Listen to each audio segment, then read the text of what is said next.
वो है हमारा न्यूटन सेकंड लॉ। जो न्यूटन सेकंड लॉ है हमारा, वो हमारा जो रिलेट करता है वो हमारे फोर्स एंड हमारे लीनियर मोमेंटम से करता है। यानी कि हमारे जो सेकंड लॉ है उसमें कहीं ना कहीं जो आपका रिलेशन बताया गया है वो आपका लीनियर मोमेंटम और हमारे फोर्स के बारे में बताया गया है। तो जल्दी से क्विकली हमारे सेकंड लॉ की डेफिनेशन के बारे में बात करते हैं। Newton second law, according to this law the rate of change of linear momentum of a body, यानी रेट ऑफ चेंज ऑफ, यानी कि रेट ऑफ चेंज ऑफ क्या होता है हमारा dp बाय dt। यहाँ पे हमारा जो p है, where p is linear momentum, linear momentum of a body. Rate of change of linear momentum of a body is directly proportional to actional force applied on it. यानी कि आपका जो rate of change of momentum है is directly proportional to force, external force applied on it. यानी कि आपका ये जो फॉर्मूला मैंने यहाँ पे लिखा है F is directly, ये आपका जो रिलेशन है ये डायरेक्टली का रिलेशन है, directly proportional to rate of change of linear momentum. थोड़ा सा मैं रेट ऑफ चेंज ऑफ के बारे में आपको डिटेल दे देती हूँ। जो रेट ऑफ चेंज ऑफ होता है, जब आपका ये वर्ड आपको कहीं पे भी दिखे रेट ऑफ चेंज ऑफ, तो रेट का मतलब होता है वहां पे आपका टाइम के बारे में बात की गई है। तो जब भी रेट ऑफ चेंज ऑफ बोले तो आपको नीचे टाइम से डिवाइड करना है। For example rate of change of velocity, तो आप कैसे लिखेंगे dv by dt। Rate of change of acceleration तो कैसे लिखेंगे dA बाय dt। यानी कि अगर आप टाइम से उसको डिवाइड कर देते हैं तो वो आपका हो जाता है रेट ऑफ चेंज ऑफ। तो ऐसे ही हमारी जो डेफिनेशन है उसको याद कर लीजिए, बिल्कुल भी मुश्किल नहीं है, कितनी इजी है। According to this law the rate of change of linear momentum is directly proportional to external force apply on it. So easy. फिर उसके बाद आप देखिए दिस लॉ इंप्लाइज दैट, ये जो लॉ है आपका वो आपको क्या बताता है, when a bigger force is apply on the body, bigger जो आपका फोर्स है, अगर आप बहुत ज्यादा बड़ा फोर्स अप्लाई करते हैं, बहुत ज्यादा उसके ऊपर फोर्स अप्लाई करते हैं, गिवन मास, मान लीजिए उसका मास ज्यादा है, सिंपल सी बात है, जिसके ऊपर मास ज्यादा होगा वो बहुत ज्यादा फोर्स अप्लाई कर सकता है। Linear momentum change faster and vice versa. अगर किसी का मास ज्यादा है, फॉर एग्जाम्पल ये जो आपकी बॉडी है ना, इसका मास कम है और मेरा मास ज्यादा है, अब सीधी सी बात है जब मैं उस पर बहुत ज्यादा मास अप्लाई करूंगी तो थोड़ा सा मास अप्लाई करते ही, थोड़ा सा फोर्स लगाते ही ये बेचारा नीचे जाके गिर जाएगा। तो इसका मतलब क्या है कि ये जो आपका लॉ है ये आपको क्या बताना चाह रहा है, जब आप कोई बिगर बड़ा फोर्स अप्लाई करते हैं किसी भी बॉडी पे जिसका मास ज्यादा है, तो आपका जो लीनियर मोमेंटम है वो क्या हो जाता है, और भी तेज हो जाता है, एंड वाइस वर्सा। अगर कम फोर्स अप्लाई करेंगे, थोड़ा कम फोर्स अप्लाई करेंगे तो आपका जो लीनियर मोमेंटम है वो आपका कम हो जाएगा। अब लीनियर मोमेंटम के बारे में थोड़ा सा पढ़ लेते हैं। P is equal to mv, ये आपके लीनियर मोमेंटम होता है। यानी कि लीनियर मोमेंटम की क्या है ये value, where m is equal to mass of the body and v is equal to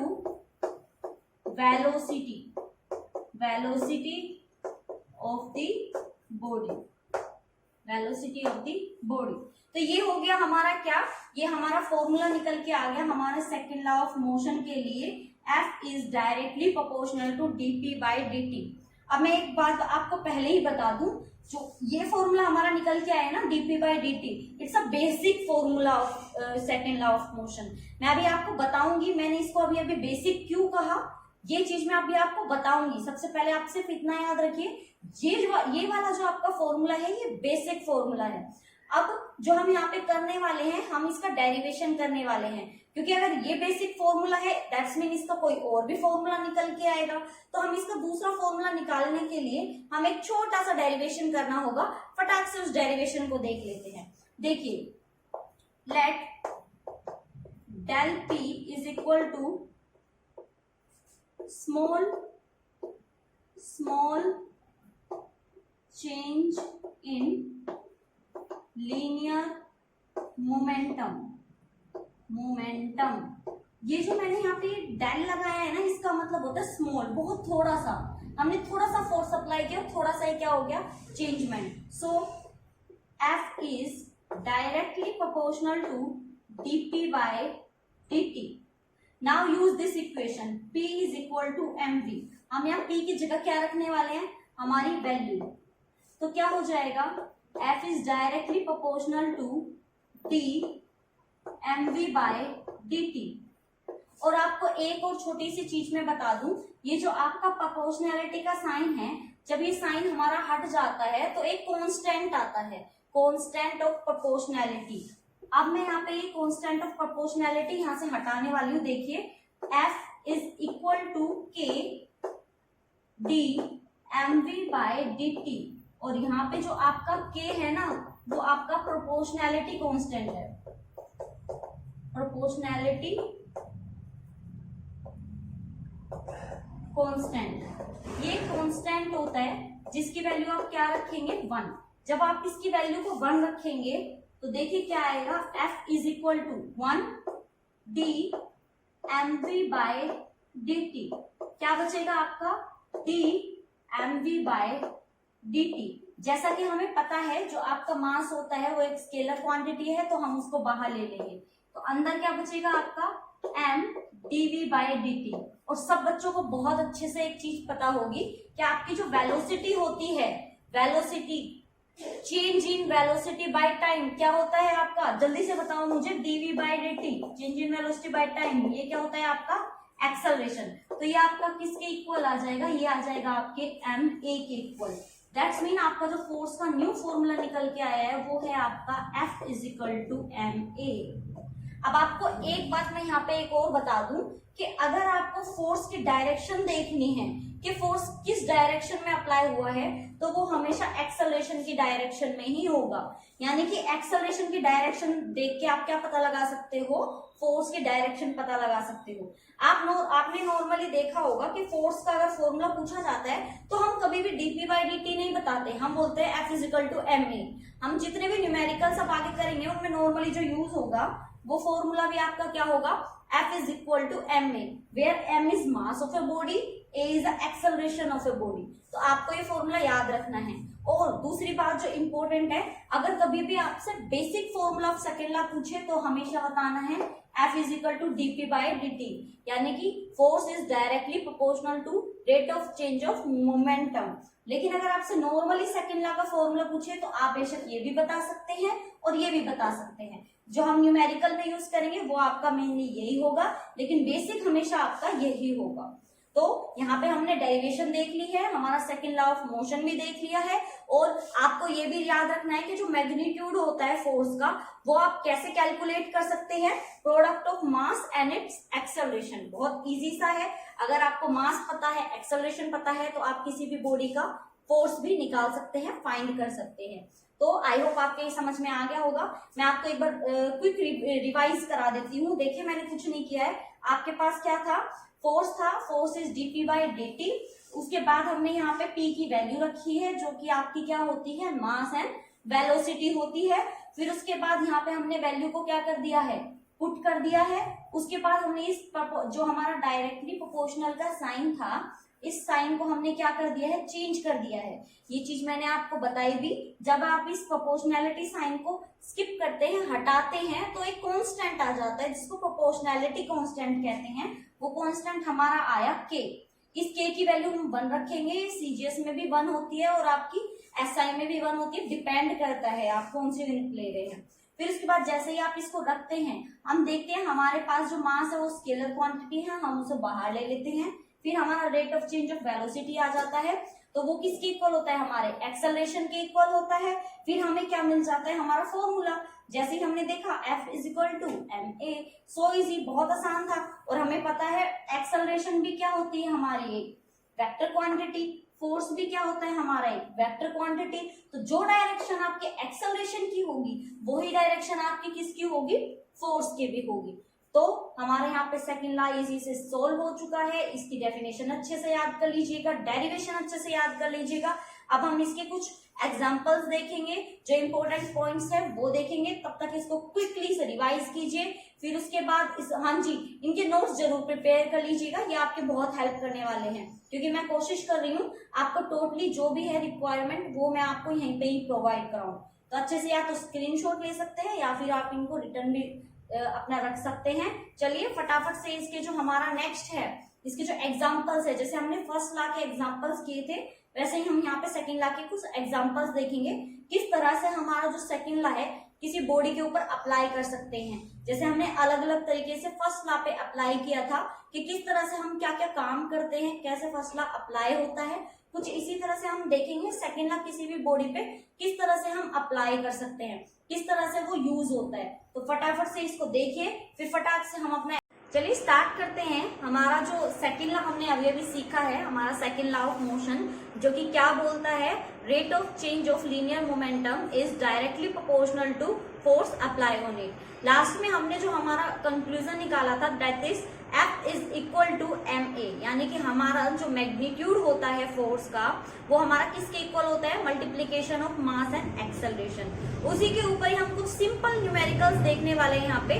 पहले हम लोग सिंपल न्यूमेरिकल्स करेंगे, देन उसके बाद हम थोड़ा सा हार्ड, थोड़ा अप लेवल के न्यूमेरिकल्स देखेंगे। चलिए स्टार्ट करते हैं हमारे न्यूमेरिकल्स। हमारे न्यूमेरिकल यहाँ पे फर्स्ट जो है that is if there is a block of mass 2 kg। हमारे पास कोई भी एक ब्लॉक है जिसका जो मास है वो हमारा कितने का है, 2 kg का है, and a force of 5 Newton is acting on it. देखिए ध्यान से देखिएगा, कभी भी न्यूमेरिकल को करने से पहले जो हमारी स्टेटमेंट है उसको अच्छे से पढ़ लीजिए, समझ लीजिए वो क्या कहना चाह रहा है। पहले उसका जो आप डायग्राम है वो अच्छे से बना लीजिए नीट एंड क्लीन, फिर उसको अप्लाई करके देखिएगा। हमारा जो न्यूमेरिकल है उसको देखिए।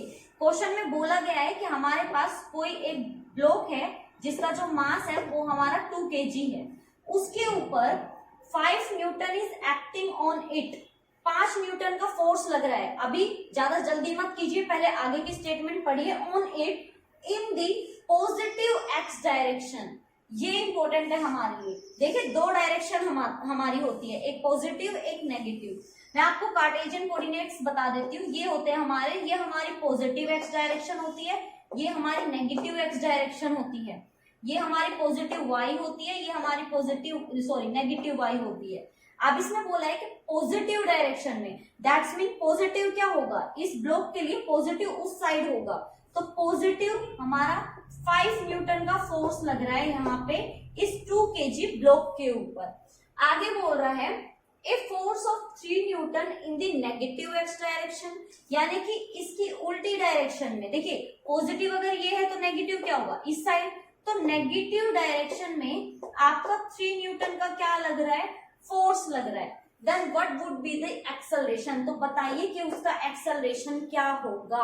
तो चलिए फटाफट से स्टार्ट करते हैं, सॉल्यूशन निकालते हैं इसका। बहुत इजी है, अगर आप एक बार समझने की कोशिश करेंगे तो आराम से आ जाएगा। देखिए to find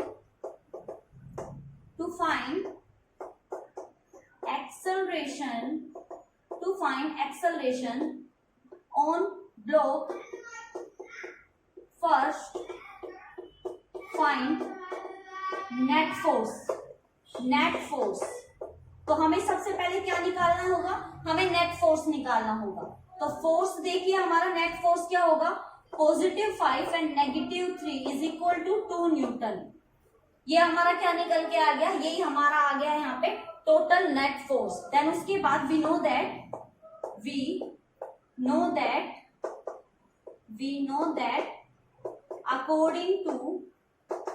according to Newton's second law, हमारा सेकंड लॉ क्या कहता है, F is equal to ma। क्या ये चीज आपको नहीं पता, भाई बहुत अच्छे से पता है, हमने अभी अभी निकाली थी। ये हमारा फॉर्मूला हो गया सेकंड लॉ का, मैंने आपको पहले ही कहा था। वैसे तो हमारी जो स्टेटमेंट थी वो बोल रही थी rate of change of linear momentum, but आपको जो फॉर्मूलाज में यूज करना है वो क्या होगा, F is equal to ma। तो हमें क्या चाहिए, हमें यहाँ से एक्सेलरेशन चाहिए। तो एक्सेलरेशन क्या हो जाएगा आपका, फोर्स बाय मास। फोर्स आपका कितना आया टोटल 2 न्यूटन, एंड आपका जो मास दिया हुआ है वो कितना दिया हुआ है 2 kg। तो 2/2 आपका जो एक्सेलरेशन हो जाएगा वो हो जाएगा आपका 1 मीटर पर सेकेंड स्क्वायर। ये आ चुका है आपका आंसर। देखिए इससे ना ये तो हमारा आंसर आ चुका है। आप ऐसे कोई भी कितने भी जो आपके न्यूमेरिकल्स हैं वो सोल्व कर सकते हैं। लेकिन ये जो टर्म आई है मैं इसके बारे में थोड़ा सा आपको डिटेल में बताना चाहूंगी। आपका जो एक्सेलरेशन होता है ना, एक्सेलरेशन F/m, तो आपको इसमें थोड़ा सा ध्यान देने की जरूरत है। जो आपके इंजीनियर्स होते हैं ना वो इस टर्म को बहुत ध्यान से देखते हैं, इस टर्म पे बहुत ध्यान दिया जाता है। देखिए कैसे, आपने देखा कि हमारे यहाँ पे एक टर्म आई है हमारी, मैं आपको थोड़ा डिटेल में बताने की कोशिश करती हूँ। देखिए हमारा आया है acceleration is equal to F/m। That's mean आपका जो एक्सेलरेशन है वो डायरेक्टली प्रोपोर्शनल है आपके फोर्स के, और आपका जो एक्सेलरेशन है वो आपका इनवर्सली प्रोपोर्शनल है मास के। मैं थोड़ा सा डायरेक्टली एंड इनवर्सली के बारे में भी आपको बता देती हूँ, क्योंकि तब तक जब तक आपको ये टर्म समझ में नहीं आएगी ये टर्म भी आपके नहीं आएगी। देखिए फॉर एग्जाम्पल कोई भी एक बॉडी ए है, वो आपकी किसी भी सेकेंड बॉडी के डायरेक्टली प्रोपोर्शनल है।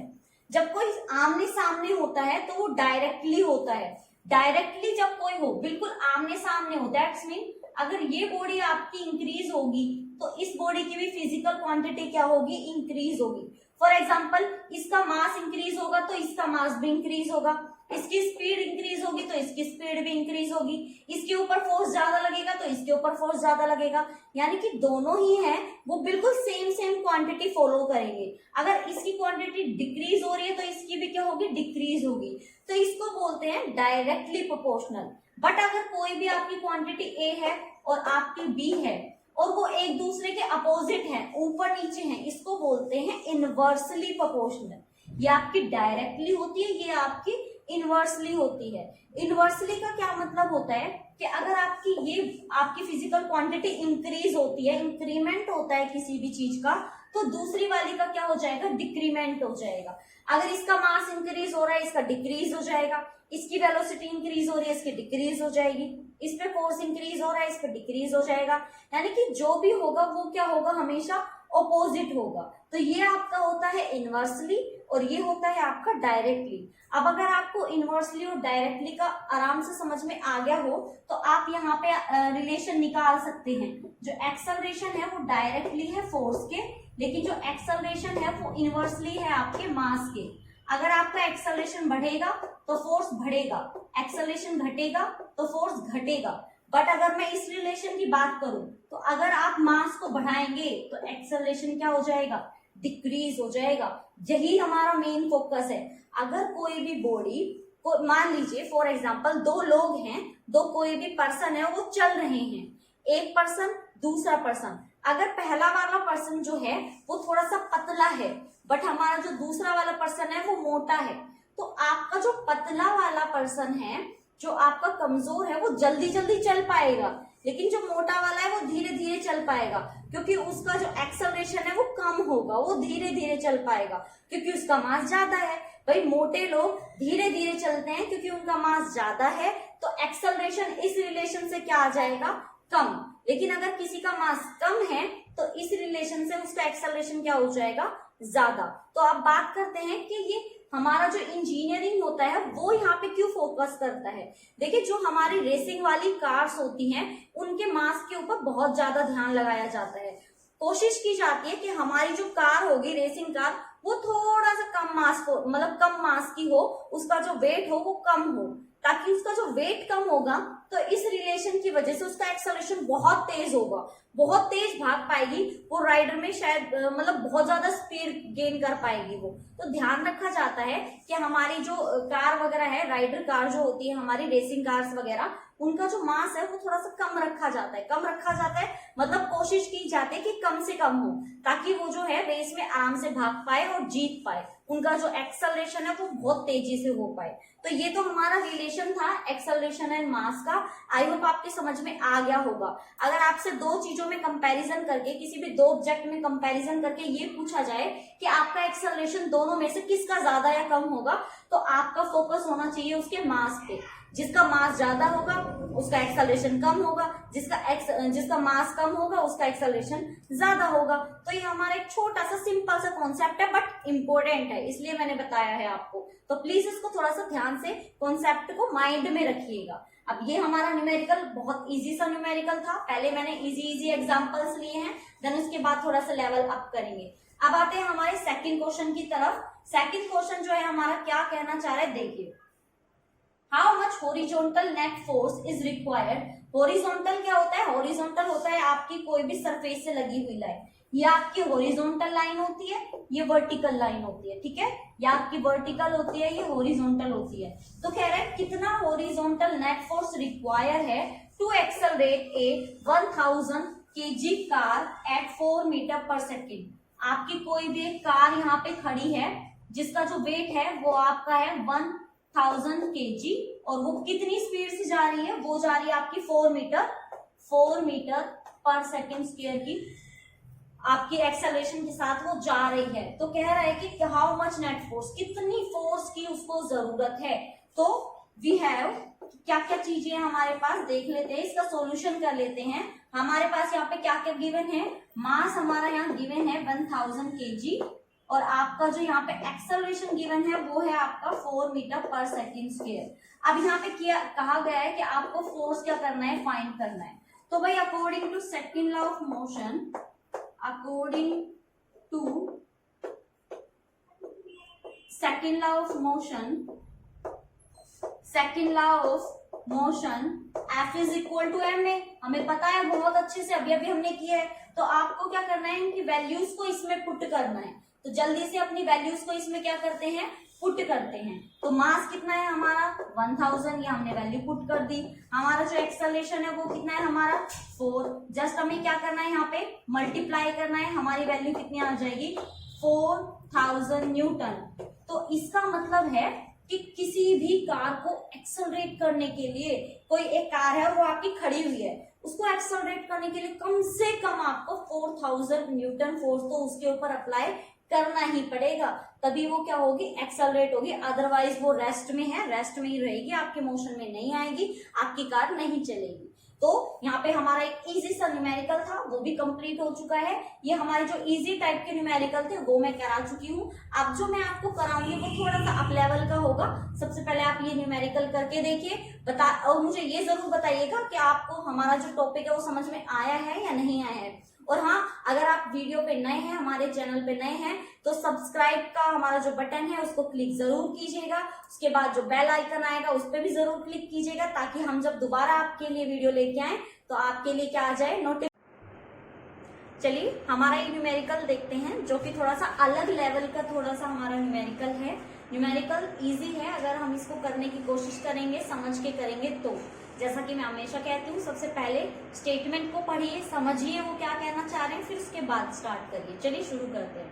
हमारा जो स्टेटमेंट है वो बोल रहा है, एक car moving with the speed of 10 metre per second, that's mean हमें उसकी क्या दी हुई है, इनिशियल वेलोसिटी दी हुई है। तो सबसे पहले जो आपके स्टेटमेंट में स्टार्टिंग से गिवन है, आप जस्ट उस गिवन को लिखते चलेंगे ताकि आपको आसानी रहे सॉल्व करने में। तो आपकी जो यहाँ पे गिवन है, पहले गिवन वैल्यू को देख लेते हैं। हमारी गिवन क्या है, हमें यहाँ पे इनिशियल वेलोसिटी दी हुई है। तो हमारी इनिशियल वेलोसिटी को किससे शो करते हैं, u से, जो हमारी कितनी दे रखी है यहाँ पे 10 metre per second. Okay, easy. Then उसके बाद बोल रहा है, see a child standing in a middle of road.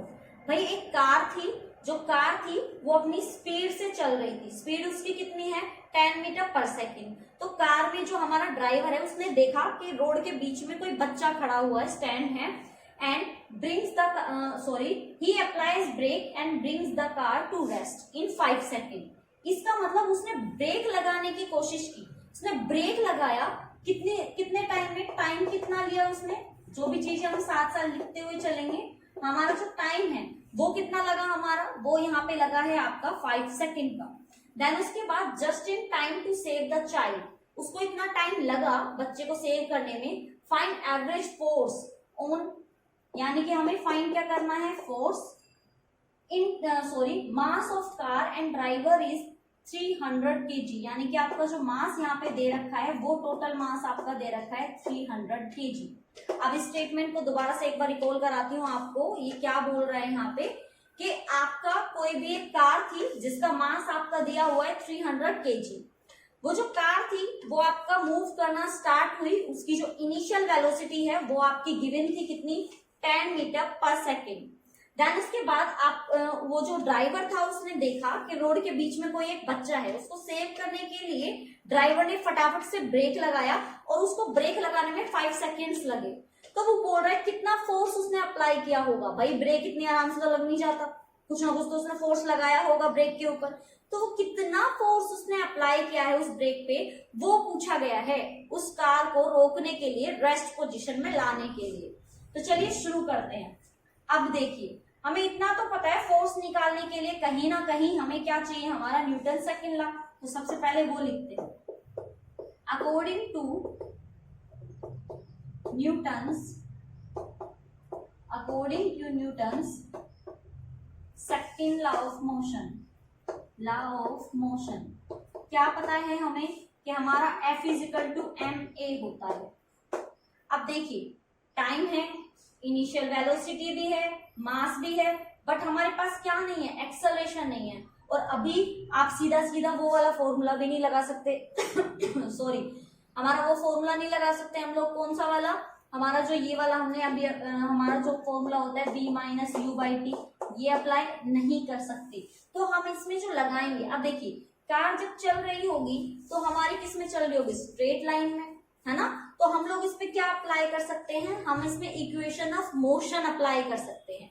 देखिए कैसे, हमें पता है हमारा इक्वेशन ऑफ मोशन क्या होता है, v = u+, देखिए हमारी इक्वेशन ऑफ मोशन क्या होती है, v = u+at। आपको सिंपली क्या करना है, आपको सारी वैल्यूज को इसमें पुट करना है, लेकिन थोड़ा सा ध्यान से देखिए, ये न्यूमेरिकल इतना इजी नहीं है जितना हम समझ रहे हैं कि जो चीजें हैं वो उठा के रख दी यहाँ पे। थोड़ा सा ध्यान दीजिएगा। देखिए हमारे पास हमारी जो इनिशियल वेलोसिटी है वो तो हमें मिली है, हमारी 10 मीटर पर सेकेंड, बट आप खुद देखिए कि कार को मोशन से रेस्ट में लाया गया है, दैट्स मीन उसकी फाइनल वेलोसिटी जो होगी वो आपकी 0 होगी। यहाँ पे दोबारा से हमारी जो कार थी वो मोशन में थी बट उसको रेस्ट में लाया गया है, तो उसकी फाइनल वेलोसिटी क्या हो जाएगी, 0। फिर उसके बाद आपका एक्सेलरेशन हमें निकालना है और टाइम कितना दे रखा है आपको यहाँ पे 5 सेकेंड। मैंने यहाँ पे प्लस का साइन अभी नहीं लगाया है, मैंने प्लस का साइन अभी इसलिए नहीं लगाया है क्योंकि ये चीज मैं आपको समझाना चाहूंगी कि जब भी एक्सेलरेशन आपका जो होता है ना, अगर वो इंक्रीज होता है तो एक्सेलरेट होता है, लेकिन जब एक्सेलरेशन डिक्रीज होता है तो उसको बोलते हैं रिटार्डेशन, यानी कि डिक्रीज इन एक्सेलरेशन। जब आपका डिक्रीमेंट होता है एक्सेलरेशन में तो वो आपका रिटार्डेशन बन जाता है। तो आपका जो एक्सेलरेशन है ना वो यहाँ पॉजिटिव नहीं रहेगा, वो आपका क्या हो जाएगा यहाँ नेगेटिव, इसीलिए मैंने पहले यहाँ पे प्लस साइन नहीं लगाया था। तो एक्सेलरेशन क्या हो जाएगा आपका यहाँ पे नेगेटिव। तो अब यहाँ पे आप एक्सेलरेशन की वैल्यू निकालेंगे तो क्या हो जाएगी, 10/5, ये निकल के आ गई आपकी 2 मीटर पर सेकेंड स्क्वायर, यही हमें चाहिए थी। अब सिंपली हमारे पास जो है हम जस्ट उसको क्या करेंगे, मल्टीप्लाई करेंगे। फोर्स हमारे मास कितना दे रखा है हमें 300, मल्टीप्लाई एक्सेलरेशन कितना आया आपका 2, जस्ट इनको मल्टीप्लाई कीजिए आपको फोर्स मिल जाएगा, कितना हो जाएगा आपका 600 न्यूटन। यानी कि जो ड्राइवर था उसको कार के ब्रेक पे फोर्स लगाने के लिए कितना फोर्स अप्लाई करना पड़ा होगा, 600 न्यूटन। जब उसने ये फोर्स अप्लाई किया होगा, ब्रेक लगा होगा 5 मिनट में, और आपका जो बच्चा था, जो चाइल्ड था, जो रोड के बीच में खड़ा था, वो सेव हो गया होगा। चलिए इस क्वेश्चन को खुद से करके देखिए। दोबारा से कहना चाहूंगी, जो ये माइनस वाला साइन था ये ध्यान से करिएगा। अगर आपका एक्सेलरेशन कम हो रहा है तो यहाँ पे माइनस साइन आएगा, प्लस का नहीं आएगा। और आपका जब कोई चीज मोशन से रेस्ट में आती है तो उसकी फाइनल वेलोसिटी हमेशा क्या हो जाती है, 0। देखिए या तो आपको फाइनल वेलोसिटी ऑलरेडी आपके जो क्वेश्चन है उसमें मिलेगी, अगर नहीं मिलती है तो आपको समझ जाना है वहां पे कि हमारी जो फाइनल वेलोसिटी है वो क्या हो जाएगी, 0। आई होप ये समझ में आ गया होगा, ना आया हो तो एक बार से इसको रिपीट करके फिर एक बार देखिए और फिर समझने की। चलिए फटाफट से शुरू करते हैं। हमारा जो नेक्स्ट टाइप का हमारा अप लेवल का थोड़ा सा जो एग्जाम्पल है हमारे सेकंड लॉ ऑफ मोशन के लिए, वो शुरू करने वाले हैं। तो जैसा कि मैं हमेशा आपको बोलती हूँ, न्यूमेरिकल करने से पहले जो स्टेटमेंट है उसको पढ़िए 2 बार, फिर उसके बाद समझिए वो आपसे क्या पूछना चाह रहे हैं, आपको गिवन क्या क्या है वो लिखिए, देन उसके बाद उसको सोल्व करने की कोशिश कीजिए। चलिए फटाक से अपनी जो हमारा यहाँ पे दिया हुआ है एग्जाम्पल वो पढ़ते हैं। देखिए स्टेटमेंट क्या बोलती है, a constant force acting on a body. Force जो है वो आपका कांस्टेंट है, मास 3 kg। तो हमें जो गिवन है हम साथ साथ उसको लिखते जाते हैं, जो हमारा सॉल्यूशन है। तो जो गिवन है आपका, सबसे पहले हम लोग वो लिखेंगे। तो आपको जो मास है, मास हमारा कितना है, यहाँ पे मास दिया गया है हमारा 3 kg। देन उसके बाद आगे बोल रहा है change its speed from 2 metre per second to 4 metre per second. So यहाँ पे हमारी एक नई चीज निकल के आई है। तो हम जितने भी एग्जाम्पल्स हैं उनमें कुछ ना कुछ सीखते हैं, उनमें हम लोग पैटर्न सीखते हैं कि किस तरह से अगर कोई आपका न्यू तरह का एग्जाम्पल आ रहा है तो उसको आप कैसे सोल्व कर सकते हैं। तो 2 टाइप के मैं आपको करा चुकी हूँ। जो थर्ड टाइप का है उसमें देखिए आपकी जो स्पीड है, आपकी जो वेलोसिटी है उसको चेंज कर दिया है। तो स्पीड को जो चेंज किया है वो 2 to 4 किया है। तो हमें इतनी तो बात समझ में आनी चाहिए कि जो आपकी स्पीड है वो इंक्रीज हो रही है। यहाँ पे ये चीज आपकी ध्यान देने की है, जो आपकी स्पीड है वो इंक्रीज हो रही है क्योंकि 2 to 4 जा रही है। अगर 2 to 1 metre per second square होता तो 1 मीटर पर सेकेंड होता तो हम समझ जाते वो डिक्रीज हो रही है। लेकिन यहाँ पे जो आपकी वेलोसिटी है वो आपकी इंक्रीज हो रही है 2 to 4। इसका मतलब हम इतना तो श्योर है कि हमारी जो वेलोसिटी है वो इंक्रीज हो रही है। अब ये बात तो हम लोग श्योर हो चुके हैं कि हमारी वेलोसिटी इंक्रीज हो रही है। तो जो हमारी सेकंड बात है हमारी समझने की, वो हमारी क्या है कि हमारी जो वेलोसिटी है उसको हम कैसे लिखेंगे। तो देखिए हमारी जो इनिशियल वेलोसिटी है वो क्या हो जाएगी, इनिशियल वेलोसिटी को जो हम शो करते हैं वो किससे करते हैं, u से। u हमारा इनिशियल वेलोसिटी होती है, कितनी है सॉरी 2 मीटर पर सेकेंड। फिर उसके बाद हमारी जो फाइनल है, क्योंकि बोल रहा है चेंज इन स्पीड, यानी कि चेंज इन स्पीड, स्पीड में कितना चेंज हो रहा है आपकी 2 to 4। तो आपकी जो फाइनल वेलोसिटी हो जाएगी, फाइनल वेलोसिटी आप किससे शो करते हैं, v से। कितनी हो गई आपकी 4 मीटर पर सेकेंड। तो ये हमारी जो गिवन थी वो हो गया। फिर बोल रहा है इन 10 सेकेंड, यानी कि आपका टाइम दिया हुआ है कितना, 10 सेकेंड का आपका टाइम दिया गया है। बोल रहा है the direction of motion of the body remains unchanged. भाई कोई भी जो एक कांस्टेंट फोर्स लग रहा था किसी भी कार पे, किसी भी आपके ऑब्जेक्ट पे, उस पे फोर्स कांस्टेंट था, उसकी स्पीड चेंज हो रही है। पहले 2 थी फिर 4 हो गई, यानी कि हर 10 सेकेंड में जब 10 सेकेंड होगा उसकी स्पीड में क्या आ रहा है, आपका इंक्रीमेंट आ रहा है। फिर बोल रहा है remain unchange, calculate magnitude of force, पूछ रहा है कि फोर्स कितना लग रहा है। अगर सीधी सी बात है, ये चीज तो हम बहुत अच्छे से समझ भी चुके हैं कि अगर किसी भी चीज की वेलोसिटी चेंज हो रही है, एक्सेलरेशन चेंज हो रहा है, दैट्स मीन उसके ऊपर फोर्स अप्लाई हो रहा है। फोर्स कितना अप्लाई हो रहा है वो हमें यहाँ पे फाइंड आउट करना है।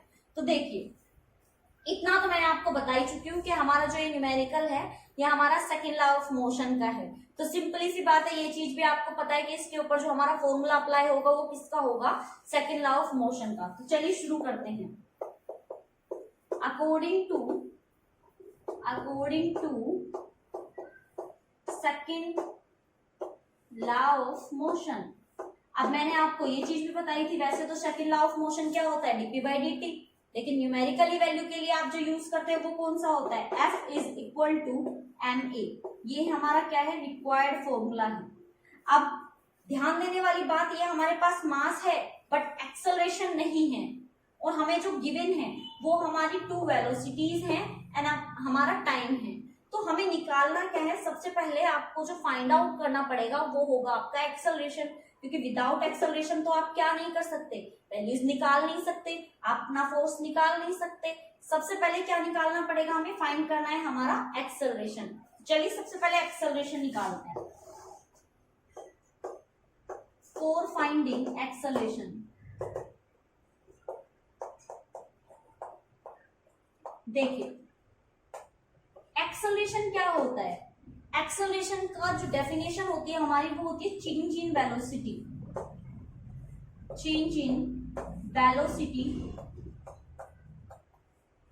By change in time, change in time. अब हमारा जो एक्सेलरेशन है वो हमारा क्या आ जाएगा वो आ जाएगा हमारा v minus you by T. भाई चेंज इन वेलोसिटी टाइम तो हमारा उतना ही है क्योंकि वो हर 10 सेकंड के बाद चेंज हो रहा है, टाइम तो उतना ही ले रहा है ना, 10 second 10 second 10 second. For example object पहले यहाँ पे था, फिर वो 10 सेकंड के बाद क्या होगा, चेंज होगा, फिर उसकी स्पीड 10 सेकंड के बाद क्या होगी, चेंज होगी, फिर से 10 सेकंड के बाद क्या होगी, चेंज होगी। यानी कि टाइम तो रिमेन सेम है, टाइम में तो कोई चेंजमेंट ही नहीं आ रहा, तो टाइम तो हमारा टाइम ही रहने वाला है। तो टाइम हमारा क्या है, टाइम तो यहाँ पे हमें दिया हुआ है 10 सेकंड, तो हमारा 10 10 ही रहेगा, उसमें कोई चेंजमेंट है ही नहीं। फिर आते हैं हमारी वेलोसिटी की तरफ। वेलोसिटी बिल्कुल हमारे यहाँ पे चेंज दिखाई गई है, क्वेश्चन में हमारी स्टेटमेंट में भी ये चीज दी गई है, change its speed from 2 metre per second to 4, यानी कि हमारी फाइनल और इनिशियल कहीं ना कहीं चेंज हो रही है। तो हमारी फाइनल कितनी है 4 मीटर पर सेकेंड और हमारी इनिशियल कितनी है 2 मीटर पर सेकेंड, तो ये आपका कितना आ जाएगा 2/10। तो हमारे यहाँ पे जो एक्सेलरेशन की वैल्यू आ चुकी है वो हमारी कितनी आ गई है 2/10। बस अब हमें क्या करना है, हमारी जो एक्सेलरेशन की वैल्यू आई है वो लाके हमें यहाँ पे पुट कर देनी है, फिर उसके बाद क्या होगा, हमारा जस्ट हमारा फोर्स निकल आएगा। तो चलिए स्टार्ट करते हैं। फोर्स हमारे पास है, मास हमें हमारा कितना दिया गया है 3, और एक्सेलरेशन हमने अभी अभी अपना फाइंड किया है, कितना आया है 2/10, तो ये आ गया आपका कितना 6/10। तो हमारे जो यहाँ पे फोर्स की वैल्यू फाइंड होके आई है वो आई हमारी 0.6 न्यूटन। ये आ चुकी है हमारी फोर्स की वैल्यू जो हमारी रिक्वायर्ड थी। आई होप समझ में तो आ गया होगा, बिल्कुल भी मुश्किल तो नहीं है। मैं दोबारा से आपको बता देती हूँ इसमें क्या करना है। आपको क्या दिया गया था, मास दिया गया था, हमारी चेंज इन वेलोसिटीज दी गई थी, स्पीड जो कि इंक्रीज हो रही थी। देखिए काफी बार ना क्वेश्चन में आपसे ये पूछ लिया जाएगा कि उसका मैग्नीट्यूड कितना है, तो मैग्नीट्यूड आप याद रखिए इंक्रीमेंट हो रहा है, ज्यादा हो रहा है, तो मैग्नीट्यूड क्या होगा, वेलोसिटी का इंक्रीज हो रही है। अगर यहाँ पे मान लीजिए कि यहाँ पे आपका 4 की जगह 1 लिखा हुआ होता तो ये डिक्रीज हो जाता, मैग्नीट्यूड क्या होता, डिक्रीज हो जाता, क्योंकि वैल्यू कम हो रही है, पहले 2 थी अब 1 हो गई। जैसे कि कोई भी जब कार चलाता है तो स्पीड को कम करता है, तो उस टाइम पे क्या हो जाती है, उस टाइम पे आपकी वेलोसिटी डिक्रीज होने लग जाती है, रिटार्डेशन स्टार्ट हो जाता है। ऐसे ही हमने यहाँ पे क्या देखा कि हमारी जो वेलोसिटी है वो इंक्रीज हो रही है, 2 to 4 हो रही है। फिर हमने देखा कि हमारा जो सेकंड लॉ ऑफ मोशन है वो तो हमारा F = ma होता है। अब हमें तो चाहिए था एक्सेलरेशन, एक्सेलरेशन हमें क्वेश्चन में दे ही नहीं रखा, गिवन ही नहीं है, लेकिन हमें ये चीज पता है हमारा एक्सेलरेशन जो होता है उसको हम फाइंड आउट कर सकते हैं हमारी वेलोसिटी जो हमें क्या है गिवन है, क्योंकि हमें फॉर्मूला पता है change in velocity by change in time. Simple, हमने जस्ट वैल्यूज को फॉर्मूला में पुट किया, हमारी एक्सेलरेशन की क्या निकाल ली, वैल्यूज निकाल ली, जस्ट हमारे फॉर्मूला में पुट किया और हमें क्या मिल गया, हमारी फोर्स की वैल्यूज मिल गई है। बहुत इजी न्यूमेरिकल था, आई होप आपके समझ में आ गया होगा, बिल्कुल भी टफ नहीं था। तो इसको फटाफट से खुद से करके देखिए, स्टेटमेंट लिखिए, रफ नोटबुक में पहले करके देखिए, फिर उसको फेयर में उतार लेना, जो भी है आपको स्क्रीनशॉट लेना है या जैसे भी है, और मुझे फटाफट से ये जरूर बताइएगा कि आपको हमारी ये जो आज का टॉपिक है ये कैसा लगा, समझ में आया या नहीं आया, किस पार्ट में आपको प्रॉब्लम आई, या फिर आपको कौन सा पार्ट सबसे अच्छा लगा। तो प्लीज अगर आप चैनल में नए हैं तो सब्सक्राइब करिएगा, हमारी वीडियो को लाइक कीजिएगा और मुझे कमेंट करके जरूर बताइएगा कि आपको वीडियोस कैसी लगती हैं। हम कोई ऐसी कोई टॉपिक जो आपको समझ में ना आया हो, या फिर अगर आप चाहते हैं थोड़ा सा चेंजमेंट करना चाहिए टाइमिंग में, या फिर किसी भी तरह का कोई चेंजमेंट अगर आप चाहते हैं तो मुझे जरूर बताइएगा कमेंट में, और हमारे चैनल को जरूर सब्सक्राइब कीजिएगा। Thank you.